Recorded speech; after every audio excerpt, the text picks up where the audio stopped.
Hey there, welcome back to the channel. Continuing work on the Dano 44. Today, we're looking at these wheel joints.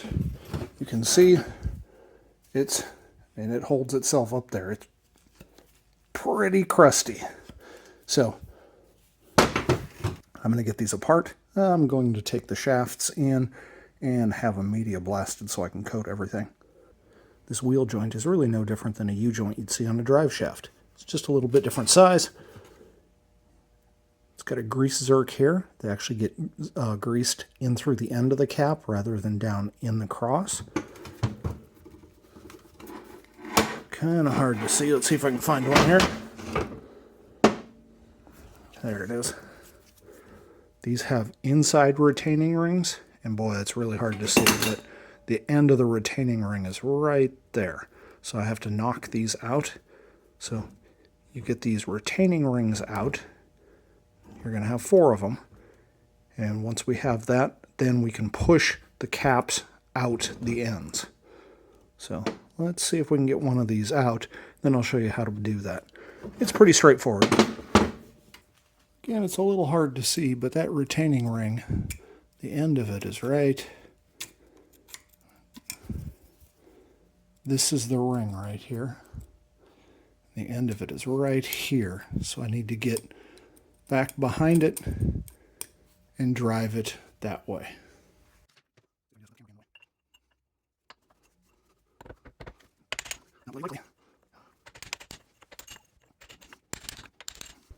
Here we go. I've repositioned. You can see the end of it right here. There's actually a gap right here because I already tapped it once with the chisel. Should be able to get on it though.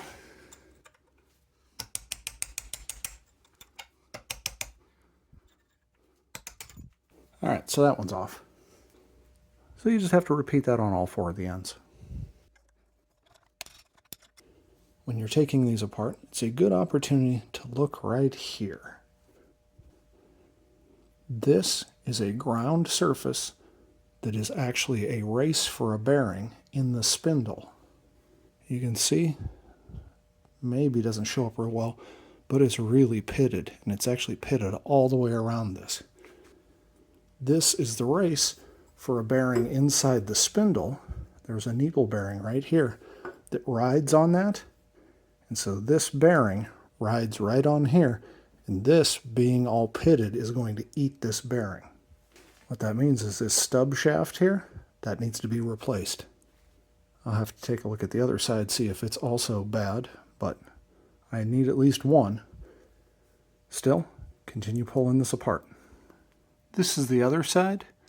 You can see this is where that bearing rides. Seems like out here at the edges it might be a little bit pitted, but I think that's where the race is. Where the bearings run, it's pretty smooth. So this one is reusable. The other one, need a new stub shaft. Normally I'd use the press to pull these joints out. Not everyone has a press or the space in their garage for one. This is a nice tool. It's good for pulling out ball joints, but it also does a great job on universal joints. And it takes up a lot less space. Just close it up, throw it on the shelf. For U-joints, all we need is this clamp piece. What we're going to do is we're going to take this opening, and it's going to go down underneath around the cap of the joint here. And then this piece is going to press on this cap. And we're just going to force it down until the lower cap pops out.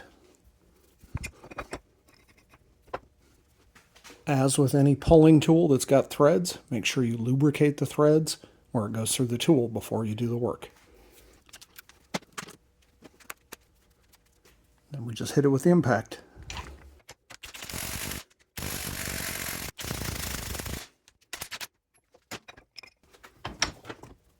Once you've pushed it through, take this cap off. Whew, man, that is crusty.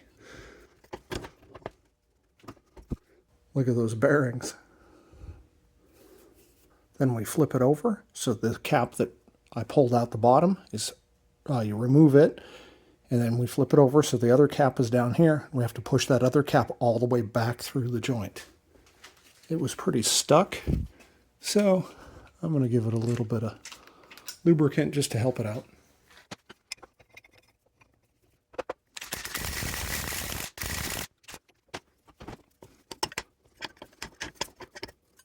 You know, the bearings are all dry and crusty and falling out.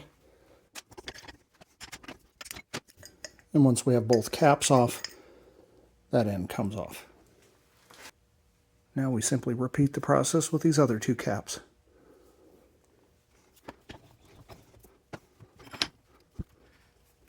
Oh man, that is crusty inside there too. Oh, yeah.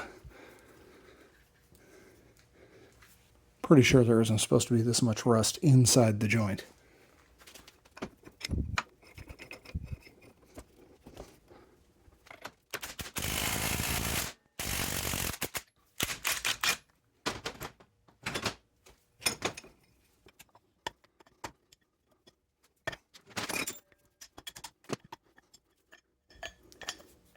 Can't even rotate it. I'm gonna have to pry it off of there.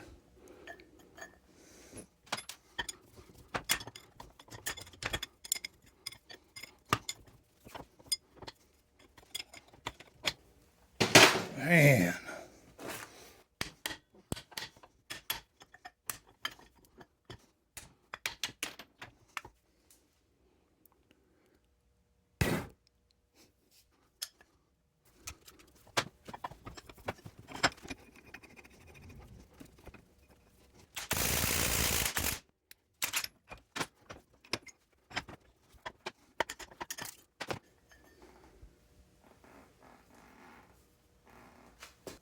I'll do the other one, order a new stub shaft, get the other parts off to the media blaster, and I'll be back in, I don't know, a week or so. I've got the parts back from Media Blast, and I coated them, so here's an example. Basically, I just used the rust encapsulator from Eastwood on these.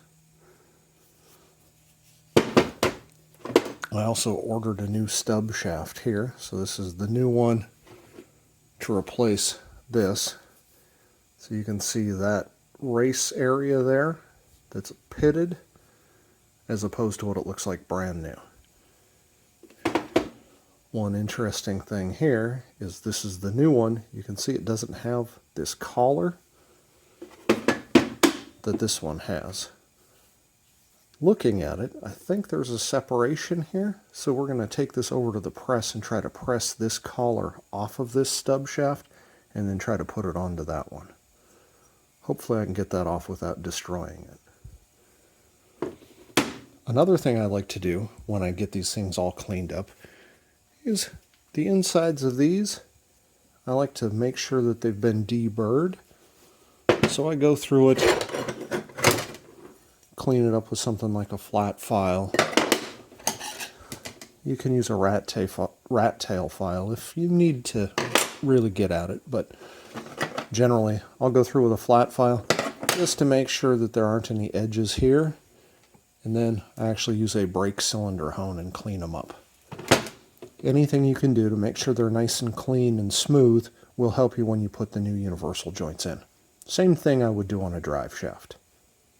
At any rate, let's go over to the press and see if we can swap this out. Not thrilled with this, but it's at least on 4 corners.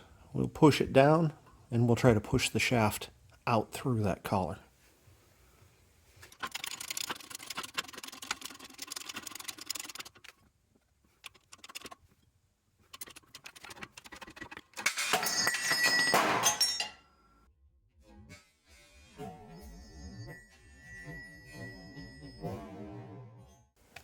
Well, it came off.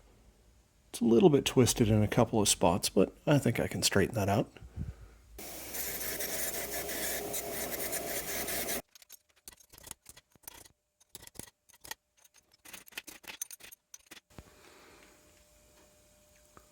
Looks pretty good now. We'll press it back in. Next, we'll install the U-joints. You can see I coated these ones as well because, well, they tend to rust really quickly. Putting these in, really you just need the joints and a vise. Take the caps off. Be very careful you don't lose any of those. Then it goes through.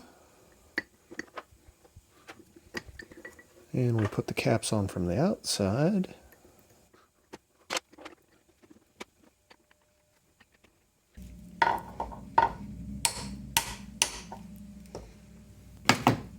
Push one cap through till you can see the ring or the groove for the lock ring, and we'll put a lock ring on that. These come with the kit. So we get that in all the way. Now we're going to drive this one down in.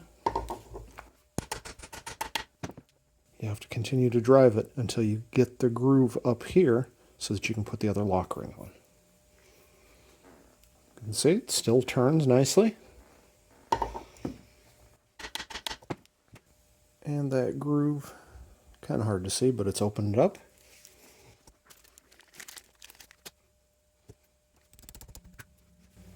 It's in. I like to give it another smack just to help it seat.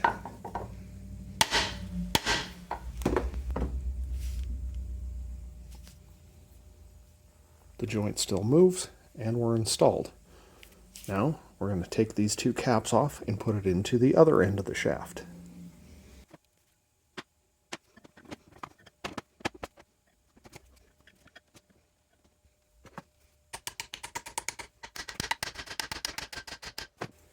Now, let's say you get it so that you've got it in where you can get a lock ring on one side, but the other side just will not go.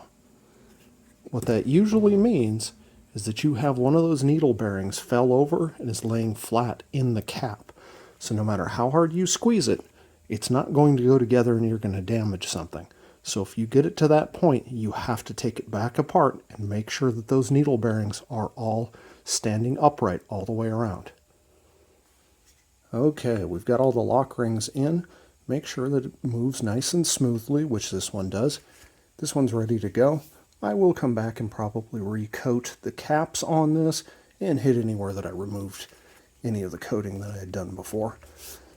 Otherwise, this one's ready to go into the axle. I still have to do the other one, but it's the same process. I'm not going to video that. Otherwise, these are done and ready to go. That's all there is to it for today. Thanks for watching.